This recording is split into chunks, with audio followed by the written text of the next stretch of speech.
Good morning दोस्तों, कैसे हो आप लोग। आशा है आप लोग अच्छे ही होंगे। आज मैं आप लोगों को रीति काव्य से यानी रीति काल से 25 महत्वपूर्ण क्वेश्चन आपके एग्जाम के लिए जो आईएमपी है वो लेके आई हूँ। अगर वीडियो आपको अच्छे लगते हैं तो प्लीज लाइक कीजिए, कमेंट कीजिए, ठीक है। तो चलिए स्टार्ट करते हैं। सबसे पहला प्रश्न है कि रीति काल की सामान्य समावधि क्या मानी जाती है। रीति काल की सामान्य समावधि क्या मानी जाती है। 1050 से 1375, 1375 से 1700, 1700 से 1900 और 1900 के पास तो क्या मानी जाती है। रीति काल की सामान्य समावधि क्या मानी जाती है। तो रीति काल की जो सामान्य समावधि है वो जो है 1700 से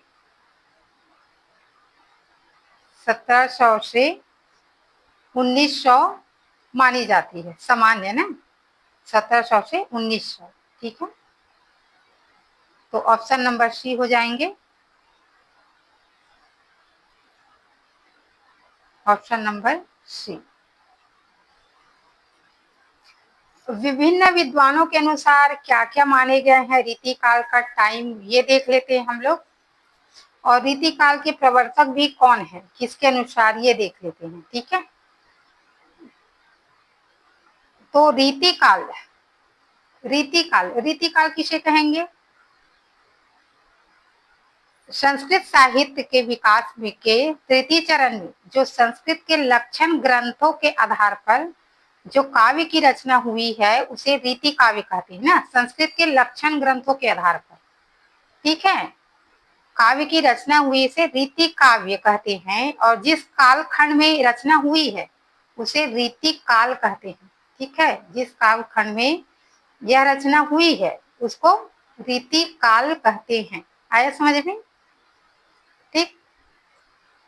फिर आते हैं इसकी समय सीमा। आचार्य शुक्ल के अनुसार, आचार्य शुक्ल ने और राम कुमार वर्मा ने क्या दिए हैं। अच्छा, रीति काल को जो है ना उसको जो है 3 भागों में बांटते हैं। 3 भागों में आचार्य विश्वनाथ मिश्र ने श्रृंगार काल जो कि रीति काव्य है, रीति काल है, उसको 3 भागों में बांटे हैं। कौन कौन से, रीतिबद्ध, रीति सिद्ध और रीति मुक्त। किसने बांटे हैं, ये भी आ सकते हैं, किसने बांटे हैं, तो आचार्य विश्वनाथ प्रसाद मिश्र ने, ठीक है, बांटे हैं, ठीक। अब रीतिबद्ध क्या है। रीतिबद्ध रचना लक्षण और उदाहरणों से युक्त होती है। जो रीतिबद्ध में जो है रचना जो है, जो भी रचते हैं लेखक अपनी रचना लिखते हैं वो लक्षण और उदाहरणों से युक्त होती है। और रीति सिद्ध में रीति से बंधी परिपाटी के अनुकूल स्वतंत्र काव्य रचनाएं होती है, ठीक है। रीति से बंधी रहती है, ठीक है, लेकिन वो जो है स्वतंत्र काव्य की रचना करते हैं, ठीक है। और रीति मुक्त, रीति परंपरा की साहित्यिक रूढ़ियों से बिल्कुल मुक्त रहते हैं, मुक्त रचनाएं, ठीक है। साहित्यिक रूढ़ियां जैसे मैं बोलूं कि जो नायिका के ऊपर, नायिका भेद के ऊपर जो रचनाएं होते आ रहे हैं तो उनसे मुक्त होकर जो रचनाएं लिखे उसको बोलेंगे रीति मुक्त, ठीक है। तो ये हो गए, ठीक है, 3 बता दिए, ठीक है। अब देख लेते हैं विभिन्न विद्वानों के अनुसार रीति काव्य को यानी रीति काल को क्या क्या नाम दिए गए हैं, ठीक है। तो सबसे पहले देख लेते हैं कि डॉक्टर ग्रियर्सन ने रीति काल को क्या कहा है, रीति काव्य कहा है। रीति काव्य, ग्रियर्सन ने क्या कहा है, रीति काव्य, रीति काव्य, ठीक, रीति काव्य कहा है ग्रियर्सन ने। अलंकृत काल किसने कहा है, मिश्र बंधु, मिश्र बंधु ने अलंकृत काल, कृत काल, ठीक। रीति काल किसने कहा है, आचार्य रामचंद्र शुक्ल ने, आचार्य शुक्ल ने रीति काल,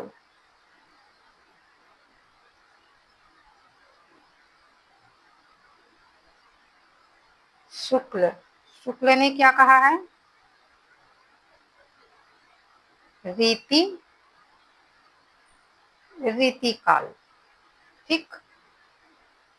फिर है कलाकाल, किसने कहा है? कलाकाल, कलाकाल रमाशंकर, रमाशंकर। लिखते जाइए आप लोग, जो देख रहे हैं मेरा वीडियो वो लिख लीजिए। लिखोगे सुनोगे तो ज्यादा आपको अच्छी तरह से याद रहेंगे अधिक टाइम तक, तो लिखते जाइए साथ साथ। ठीक है। तो रमाकांत ने, रमाकांत शंकर या रमाशंकर शुक्ल ने कहा है, क्या कहा है? श्रृंखला काल, कलाकाल। ठीक, कलाकाल कहा है।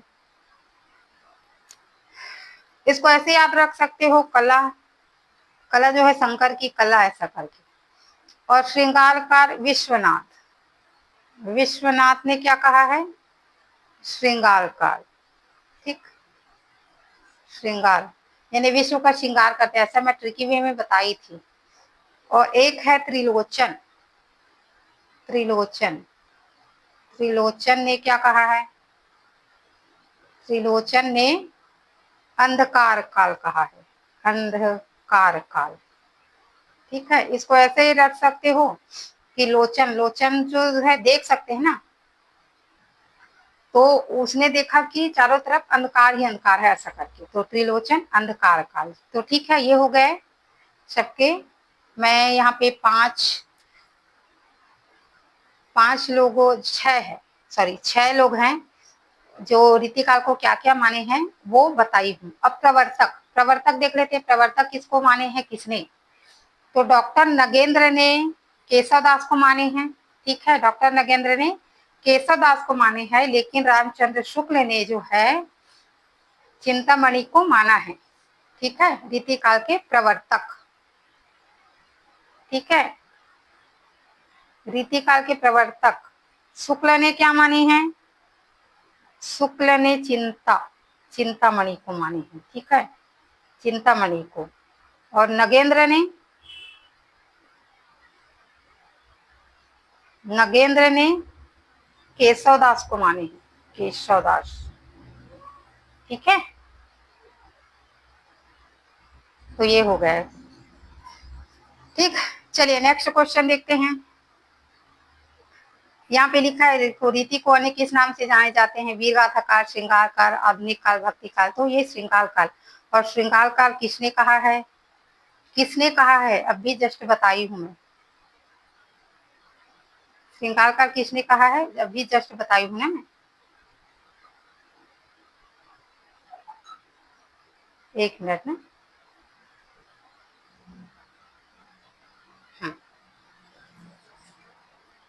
रीति काल को अन्य किस नाम से जाना जाता है? श्रृंगार काल। और श्रृंगार किसका होता है? विश्व का, विश्वनाथ का। तो ऐसे याद कर सकते हो। ठीक है, तो ये ऑप्शन नंबर बी हो जाएंगे, श्रृंगार काल। ठीक, फिर है रीति शब्द का शाब्दिक अर्थ क्या होता है? प्रेम है। रीति शब्द का शाब्दिक अर्थ क्या होता है? प्रेम है, युद्ध है, पद्धति या कार्य प्रणाली, भक्ति है। तो ये थर्ड हो जाएंगे, पद्धति या कार्य प्रणाली। ठीक है, पद्धति या क्या कार्य प्रणाली क्या है?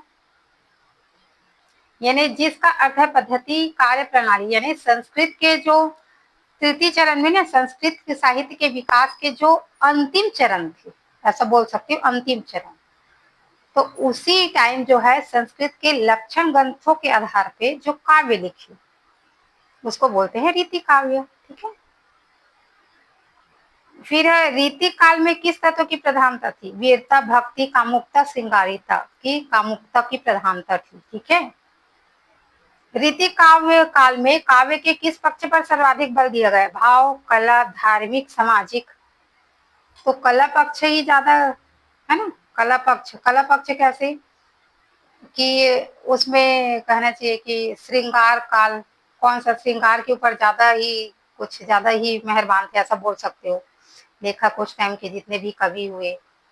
ठीक है, नारी के ऊपर बहुत से कविता लिखे गए हैं, नारी के प्रत्येक अंग के ऊपर, ऋत्वे के ऊपर।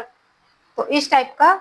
तो ये सब किसका प्रतीक है? ये कामुकता, श्रृंगारिकता। तो इस आधार पे कामुकता और श्रृंगारिकता का ज्यादा। उस टाइम के राजा क्या है कि अपने स्त्रियों के प्रति, या जो राज्य थे वहां पे नर्तकिया थी, है ना, उसकी प्रेमिका थी, गणनाएं थी, गणिका थी, तो उनके ऊपर कुछ ज्यादा ही मेहरबान थे। और वो जो राजा उसके ऊपर आसक्त थे, तो उसके जो दरबार में रहते थे कवि, आचार्य जो भी थे, वे क्या करते? तो जो राजा को पसंद होंगे वही तो वो करेंगे ना। तो इस तरह से वो जो राजा को पसंद थे उसके ऊपर कविता लिखते थे, उसके ऊपर अपने ग्रंथ लिखे हैं। तो ऐसा इस टाइप का। तो इस वजह से कामुकता और श्रृंगारिकता की ज्यादा प्रधानता रही है। ठीक है। रीतिकाल में काव्य के किस पक्ष पर सर्वाधिक बल दिया गया? भाव, कला, धार्मिक, तो कला पक्ष पर। ठीक है, कला पक्ष। रीतिकाल की कविताओं के लिए प्रमुख भाषा कौन सी थी? अवधी, खड़ी, ब्रज, संस्कृत। कौन सी भाषा थी? रीतिकाल अवधी थी, खड़ी बोली, ब्रज की संस्कृत थी? बताइए। रीतिकाल की कविताओं के लिए प्रमुख भाषा कौन सी थी? प्रमुख लैंग्वेज ब्रज थी। ठीक है, ब्रज भाषा थी। रीतिकाल के कवियों को किन दो प्रमुख श्रेणियों में विभाजित किया गया है? सगुण, निर्गुण, रीतिबद्ध, रीतिमुक्त, छायावाद, प्रगतिवाद। इनमें से कोई नहीं। तो ये भी आएंगे, रीतिबद्ध और रीतिमुक्त। ठीक है, ये दोनों मुख्य हैं। ठीक, ऑप्शन नंबर बी हो जाएंगे। फिर नेक्स्ट, वे कवि जो संस्कृत काव्य शास्त्र के नियमों से बंधे थे, क्या क्या कहलाते हैं? रीति मुक्त, रीति सिद्ध, रीतिबद्ध, वीर कवि।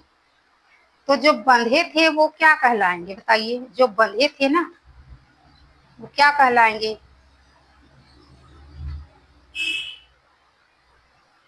वे कवि जो संस्कृत काव्य शास्त्र के नियमों से बंधे थे वो क्या कहलाएंगे? नियमों से बंधे थे, क्या कहलाएंगे? रीतिबद्ध। ठीक है। और रीतिकाल के दौरान किस काव्य परंपरा का अनुसरण किया गया? फारसी, संस्कृत, अलंकृत परंपरा का। उसके के आधार पर लिखे थे ना। ठीक है, तो ऑप्शन नंबर बी हो जाएंगे।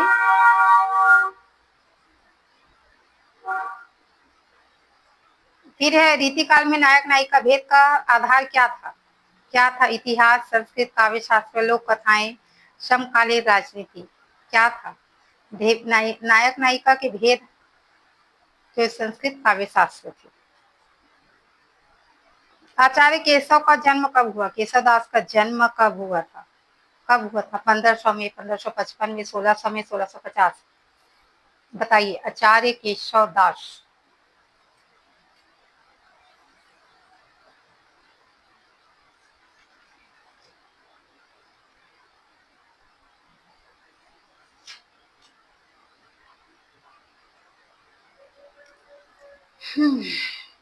केशव दास।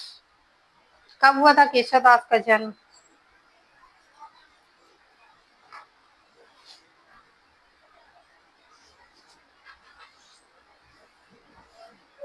तो केशव दास का जन्म ना 1555 में ईस्वी में हुआ था। ठीक है, ऑप्शन नंबर बी हो जाएंगे, 1555 ईस्वी में। कहाँ हुआ था? ओरछा के बुंदेलखंड में। ठीक है, ओरछा के बुंदेलखंड में हुआ था, जो कि एमपी में है ना। ठीक, और निधन कब हुआ था? निधन जो है 1617 ईस्वी में हुए थे। ठीक, निधन जो है 1617 ईस्वी में हुए थे।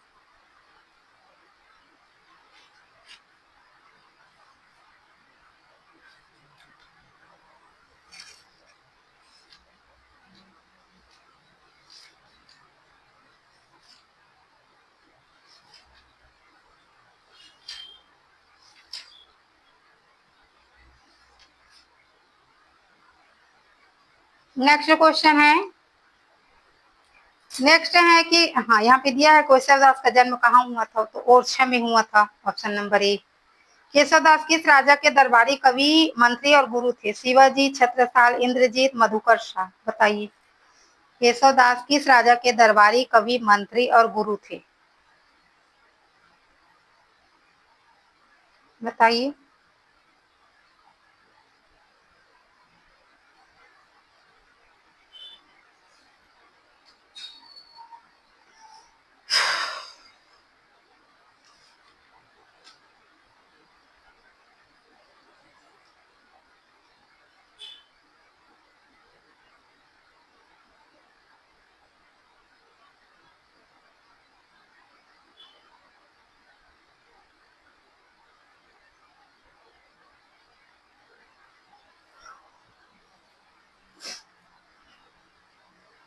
बताइए इसका आंसर, कमेंट कीजिए प्लीज। अगर आपको अच्छे लग रहे हैं तो प्लीज वीडियो को लाइक कीजिए, कमेंट भी कीजिए साथ साथ। सॉरी। तो ये ऑप्शन नंबर सी हो जाएंगे इंद्रजीत। ठीक है, इंद्रजीत, राजा इंद्रजीत के थे, उसके गुरु थे। ठीक है, दरबारी कवि थे और मंत्री भी थे। केशवदास को कठिन कठिन काव्य का प्रेत किसने कहा है? केशवदास को कठिन काव्य का प्रेत किसने कहा है? तो देव और शुक्ल ने कहा है, यहाँ पे लिखा है। हाँ, आचार्य रामचंद्र शुक्ल लिखा है। ठीक है, ऑप्शन नंबर बी हो जाएंगे। और कौन कौन से विद्वान ने क्या कहा है?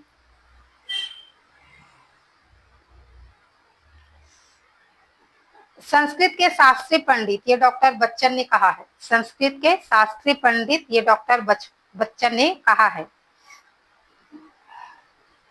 और क्लिष्ट कला का कल्पना का कवि, क्लिष्ट कल्पना का कवि, रीतिकाल के प्रवर्तक और क्लिष्ट कल्पना के कवि कौन कहा है? रामस्वरूप चतुर्वेदी। ठीक है। और कोट का कवि किसने कहा है? विजयपाल सिंह ने।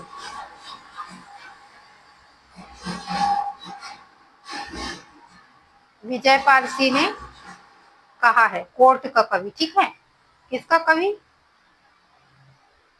कोर्ट का कवि। कवि किसने कहा है? विजयपाल, विजयपाल ने। ठीक है, ये याद रखना, कोर्ट का कवि विजयपाल। केशवदास की कौन सी रचना काव्य शिक्षा से संबंधित है? रामचंद्रिका, कवि प्रिया, विज्ञान गीता, रतन बावनी। बताइए केशवदास की कौन सी रचना काव्य शिक्षा से संबंधित है? रामचंद्रिका, कवि प्रिया, विज्ञान गीता, रतन बावनी। बताइए कौन सी रचना काव्य शिक्षा से संबंधित है?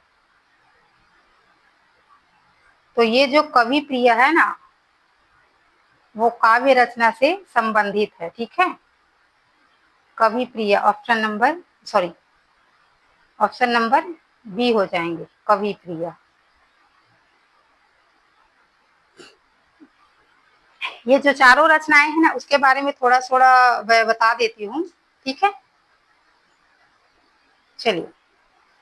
कवि प्रिया, इसमें इसमें जो है 16 प्रभाव है। ठीक है, कितना प्रभाव है इसमें? 16 प्रभाव है। ठीक है,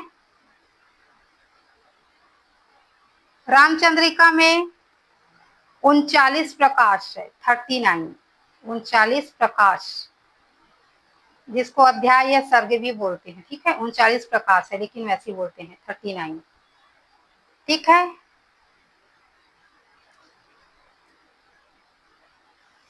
रतन बावनी में कुल छंद 53 है। इसमें छंद दिए है ना, रतन बावनी 53 छंद है इसमें।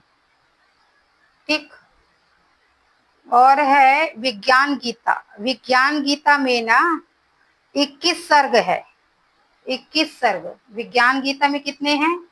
21 सर्ग है, 21। ठीक है,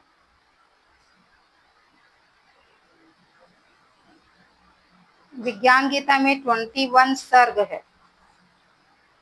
ठीक, और 1684 छंद है। छंद 21 सर्ग, 1684 छंद है। ठीक है, इसकी रचना ना, इसक और कब की है ये? कब की है ये विज्ञान गीता? कब की है विज्ञान गीता? कब की रचना है ये? 1610 की है। विज्ञान गीता 1610 की रचना है।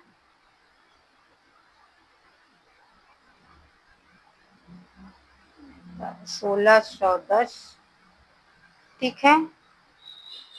रतन बावनी 1607,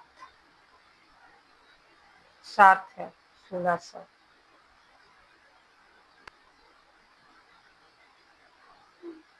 1610, 1607, ठीक। और कवि प्रिया, कवि प्रिया 1601 की रचना है, 1601।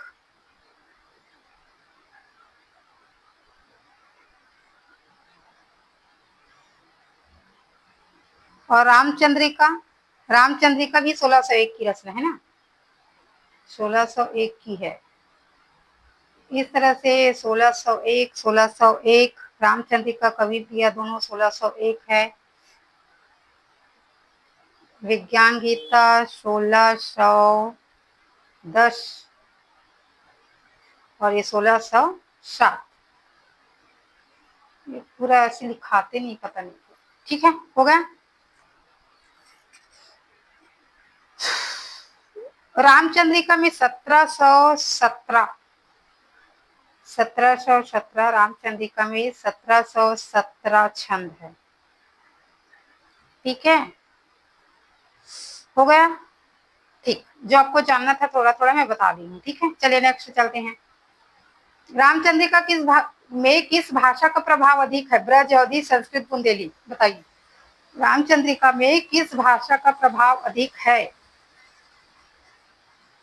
तो संस्कृत भाषा का प्रभाव अधिक है, ठीक है। रामचंद्रिका में संस्कृत भाषा का प्रभाव अधिक है, sorry, Sanskrit, option number C हो जाएंगे। रामचंद्रिका के बारे में थोड़ा सा देख लो। रामचंद्रिका जो है राम कथा पर आधारित प्रबंधात्मक महाकाव्य है, ठीक है, जो कि 1601 की रचना है। कुल सर्ग 39 प्रकाश है, कुल छंद 1717। इसमें 58 तरह के छंदों का प्रयोग हुआ है। कितने तरह के? 58 तरह के, 50 और 8 58, 58 तरह के छंदों का प्रयोग हुआ है, ठीक है, ठीक, हो गया। फिर है, किस ग्रंथ को छंदों का अजायब घर कहा जाता है? ये बताइए, मोस्ट इंपॉर्टेंट है। किस ग्रंथ को छंदों का अजायब घर कहते हैं? कवि प्रिया, रसिक प्रिया, रामचंद्रिका, छंदमाला, बताइए। छंदों का अजायब घर तो रामचंद्रिका को ही बोलते हैं छंदों का अजायब घर, क्योंकि इसमें 58 तरह के छंदों का प्रयोग हुआ है, ठीक है। 58 तरह के छंदों का प्रयोग हुआ है, इसलिए इसे छंदों का अजायब घर कहते हैं, ठीक है। और किसने कहा है इसे? किसने कहा है? राम स्वरूप चतुर्वेदी ने, राम स्वरूप चतुर्वेदी ने कहा है, चतुर्वेदी, ठीक, चतुर्वेदी ने कहा है, ठीक है। छंदों का अजायब घर याद रखना, रामचंद्र शुक्ल ने नहीं कहा है, राम स्वरूप चतुर्वेदी ने कहा है।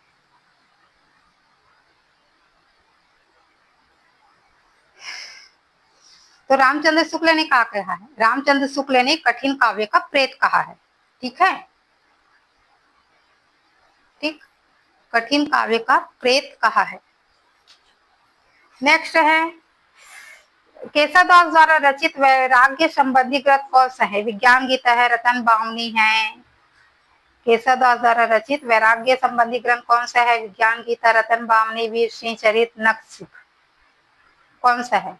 वैराग्य संबंधी ग्रंथ ना, तो ये विज्ञान गीता है, ठीक है, विज्ञान गीता। वैराग्य संबंधी ग्रंथ जो है विज्ञान गीता है। विज्ञान गीता के बारे में देख लेते हैं, थोड़ा सा मैं बता देती हूँ, ठीक है। एक मिनट ना, ऐसे कर लेती हूँ तो जगह होंगे आपको बताने के लिए, ठीक है। हाँ, अब है, ठीक। चलिए देखते हैं, बता रही हूँ कि विज्ञान गीता जो है 1610 की रचना है, 1610 की रचना है, ठीक है, 1610, ठीक है। इसके इसकी रचना ना कृष्ण कवि के प्रबोध चंद्रोदय नामक आधार पर हुई है, प्रबोध चंद्रोदय नाटक के आधार पर। प्रबोध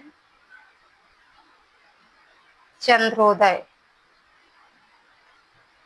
प्रबोध चंद्रोदय नाटक कृष्ण कवि की है ना ये प्रबोध चंद्रोदय, उसके आधार पर हुई है। ठीक है, इसमें कुल 21 सर्ग है, 21 सर्ग या प्रकाश। ठीक है, 21 सर्ग या प्रकाश भी बोलते हैं, प्रकाश, प्रकाश। और इसमें कुल छंद जो है कितने हैं, छंद, छंद जो है 1684 है, 84। ठीक है, 1684 छंद है।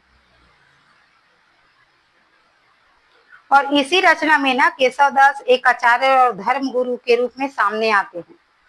इसी रचना में केशवदास जो है आचार्य, आचार्य और धर्म गुरु के रूप में सामने आते हैं। ठीक है, आचार्य और धर्म गुरु, याद रखना ये। ठीक है, गुरु के रूप में सामने आते हैं इसी रचना में। ठीक है, नेक्स्ट नेक्स्ट देख लेते हैं कि केशवदास के परिवार में किस भाषा का प्रचार था। तो वही संस्कृत था, क्योंकि उसके दादाजी भी थे, पंडित थे ना बहुत बड़े। ठीक, तो संस्कृत भाषा का ही उसके घर में माहौल थे, ऐसे बोल सकते। उसके माता पिता का क्या नाम था, उसके दादा का क्या नाम था, ये देख लेते थोड़ा सा। पिता काशीनाथ था, दादा कृष्णदत्त था। ठीक है, जो कि ये निम्बार्क संप्रदाय में दीक्षित थे केशवदास। ठीक है, तो ये हो जाते हैं। ठीक है, फिर आते हैं अगला, रसिक प्रिया केशवदास की कैसी रचना है। रसिक प्रिया केशवदास की कैसी रचना है, बताइए। रसिक प्रिया केशवदास की कैसी रचना है, ऐतिहासिक है, प्रौढ़ काव्य शास्त्रीय रचना है, धार्मिक है, व्यंग्यात्मक है।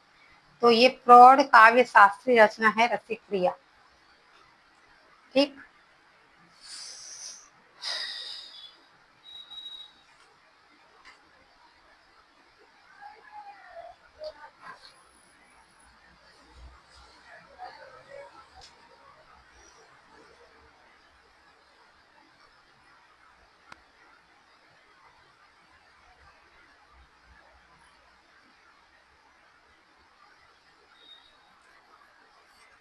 केशवदास ने अलंकारों के कितने भेद माने हैं। केशवदास ने अलंकारों के कितने भेद माने हैं, 2, 3, 4, 5, बताइए। केशवदास ने अलंकारों के कितने भेद माने हैं। तो अलंकारों के 2 भेद माने हैं इन्होंने। ठीक है,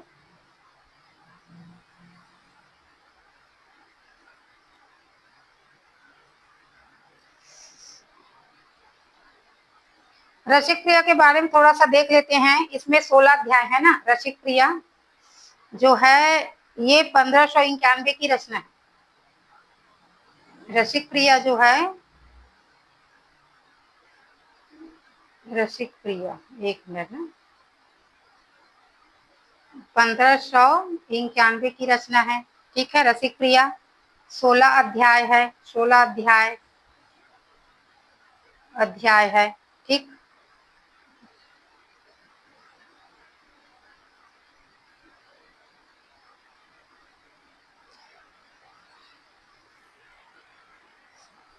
ये नायिका भेद और रस निरूपण से संबंधित रचना है। नायिका भेद,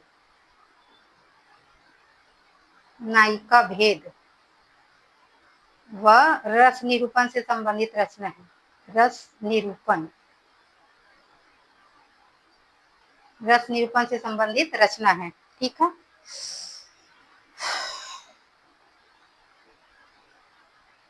ठीक, ये 2 हो गए, 2 अलंकारों के नाम बताए हैं। ये कौन कौन से आप कमेंट में बताइएगा मुझे। केशवदास की मृत्यु कब हुई, 1610, 1618, 1625, 1600। तो कहीं कहीं 1617 दिए रहते हैं और कहीं कहीं 1618। तो ये 1618 में इसकी मृत्यु हुई थी। ठीक है, केशवदास किस ब्राह्मण कुल के थे। कान्य कुज थे, जिझौतिया थे, सरयू पार ब्राह्मण थे, पारीन ब्राह्मण थे कि भारद्वाज थे? तो कौन आएंगे? तो ये कान्य कुंज आएंगे, कान्य कुंज ब्राह्मण थे ये, ठीक है।